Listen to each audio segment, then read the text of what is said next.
Huwag mo lang i-mention yung pangalan. Ay, hindi naman. Kumusta pala yung ano? May nag-text sa akin na may na ano ka, may tumawag sa'yo? Taga Ay, saan oo, yun?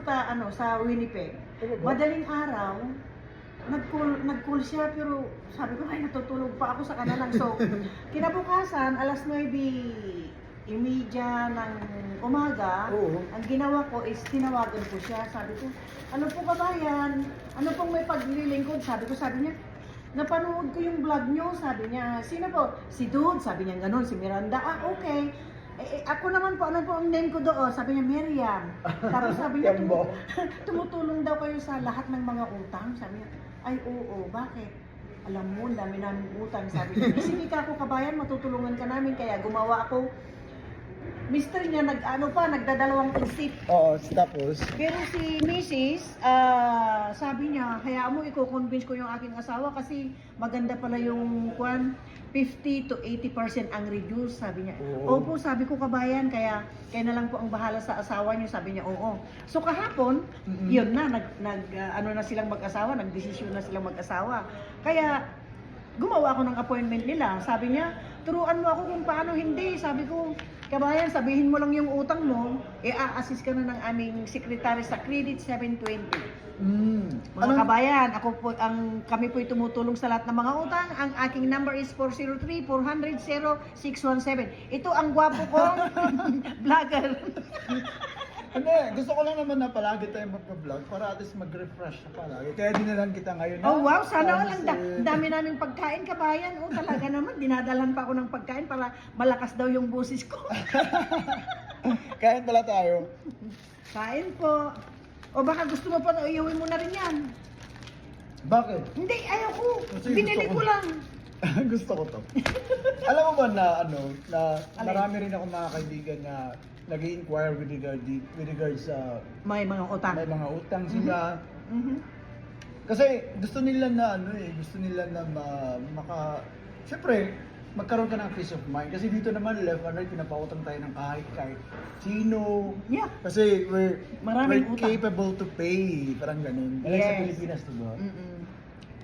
So, programa pa to ng government. Matagal na itong program ng government na to, no? Matagal na daw na panahon ito pero nung nag-boom ito sa amin noong, I think 2014 na nag-umpisa yung aking boss ng Credit 720. Pero ito na lang talaga yung mo, full-time ka talaga dito. Ay, full-time ako dito, kabayan. Alam niyo po, kahit off ko, kung may mga tawag po, sinasagot ko po sila para matulungan hanggang alas 12 ng gabi. Baka akala mo, ha? Talaga? Yes. Trabaho ka pa rin nun? Hindi, kasi sabihin ko lang, kabayan, ano pong may paglilingkod? Isasabihin, may mga utang po ako. Tapos, yan na, i-explain na lahat. Kako, kabayan, kahit hindi mo i-explain lahat, Alam mo na. naiintindihan ko po kayo.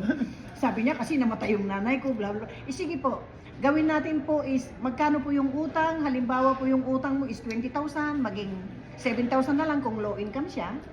117 monthly, payable within 5 years with no interest rate. Yun. 50 to 85% off ang reduce. So sa mga kababayan natin na palagi kami nagbablog ni Ate Miriam with regards sa mga utang. Kasi alam mo naman na hindi ka daw matatawag na nasa Canada ka kapag hindi ka utang, di ba? Hindi ka Canadian. Hindi ka Canadian. Pero, kailangan din kasi na siguro project ito ng government para magkaroon ng peace of mind yung maraming utang at then Oo. madisiplina din. At saka ang Canadian government kasi ayaw nila na, kung maaari, ayaw nila na mag-file ka ng bankruptcy. Kung maaari. Kaya ano ba yung pagkakaiba ng bankruptcy at saka yung consumer proposal? Ang bankruptcy kasi hindi ka na makakuha ng bahay, hindi ka makakuha ng sasakyan, talagang i-freeze nila lahat, hindi ka na pwedeng kumuha muna ng lahat ng gusto mong utang, hindi ka makakautang ng within 7 years. After 7 years, pwede na naman. Pero sa bankruptcy kasi may isusurrender ka ng mga gamit, di ba? Kasi wala kang kapasidad ng mangutang. Wala talaga. Wala kang kapasidad talaga na Pero mangutang. itong consumer proposal, hindi siya bankruptcy. Ay, hindi. Kasi nga, mayroon at mayroon ka pa rin ibabayad sa mga pinagkautangan mo. O yun, wala na siyang interest. Walang interest rate. So, Kaya, pwede mo siya na, example, 5 years to pay. Pwede mong, kung may pera ka, 3 taon, 2 taon, bayaran mo siya. Pag maluwag-luwag ka, pero sa akin, 100 lang kasi yung monthly. Namnamin mo na lang yung 5 years kasi wala namang interest rate. Sa bagay. Diba? Yun nga yung sabi ko kanina kay ate kung magpapatulong ka sa amin, wala namang interest rate, namnamin mo na lang yung 5 years.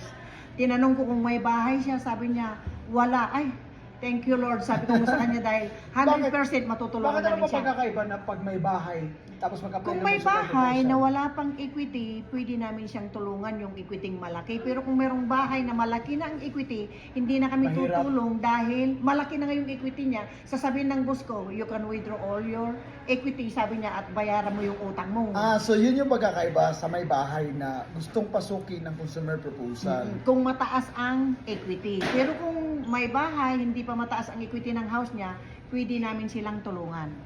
Okay. At least maliwanag. Katulad yung client kung isa 250,000 ang equity ng house, umiyak pa nga eh. Sabi niya, ate, sabi mo matutulungan ka. Sinabi ko naman sa'yo kako na kung mataas ang equity ng house, like 200 to 250 at saka mas mataas pa, hindi na kami tutulong talaga. Okay. So sa Kasi mga nga, may bahay napakataas. dyan, tsaka mataas yung equity, hindi na kayo qualified para sa consumer proposal. Katulad yung client ni ate Nel nung pumunta rito, nagtanong, sabi ko ate mataas ang interest, equity ng house niya, hindi na. Kasi 250,000 tapos dadalawa lang silang nakapangalan sa house, hindi na pwede. So, ate, kasi ako, nung kakapirma ko lang sa consumer proposal, may dalawa akong schedule na counseling program. Pero 30 minutes lang naman each eh. Pero interval lang siya ng 1 month. It talks about paano mo didisiplinahin yung sarili mo. Yeah. Dapat kasi, yung sabi sa akin ng counselor ko, yung expenses mo, hindi dapat lalampas sa income mo. Yes, true. Kaya eto din etong program na to is tumutulong din, yung government ay tumutulong din sa mga palautang na next time around, you have to make sure to limit. Yeah. Minsan kasi kung may nangyari sa pamilya, kaya ayun, utang ng utang din, di ba? Sabi nga ng economics, unlimited wants but limited resources. Napakarami nating gusto, napakarami nating kaskas ng kaskas. Bill mo ko niyan, bill mo ko noon, ganun. Pero maliit lang yung kinikita. Kaya nagkakaproblema sa pag-utang. Maraming interest rate. Oh, yun. Kaya ang sabi ko kanina interest kay- rate pa naman dito ng card is 21%. No, hindi na. Ano ka ba? 22.99%? Ano ka ba? 22 na pala? Yeah.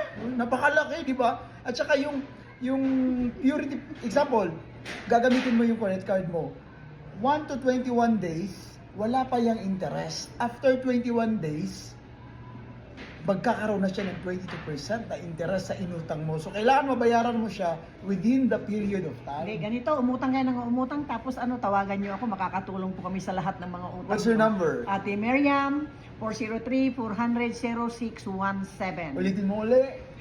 Ang aking numero po, 403-400-0617. Ate Miriam at your service at Credit 720. So, i-contact nyo lang si ate kasi lahat ng mga katanungan nyo with regards sa consumer proposal, she will answer that Yeah. for you guys. Para naman magkaroon na kayo ng peace of mind with regards sa utang. Kagaya niya before.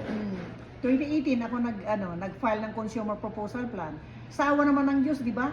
Nakautang pa ako ng bahay, 1 year to pay, 2 years to wait. So, nakautang ako ng tinitira namin ng kuya mo. Pero that is COVID time. Ang sarap ng presyo. Yung 150,000 naging 122 lang, o di ba? So, ako ngayon guys, consumer proposal, wala akong credit card. So, yung binabayad ko is debit. It's Wow. like cash. Sana all. So, sa mga gustong mag-apply, call Ate Miriam para lahat ng mga gusto nyong itanong, maliwanagan kayo. So, I-ano mo yun? Pakita mo yung kung na yan, wag na lang, ikaw na lang yun. Ang credit 720 403 400 0617. So, until next time guys, hope to hear you. Bye-bye! Bye-bye! Bye-bye!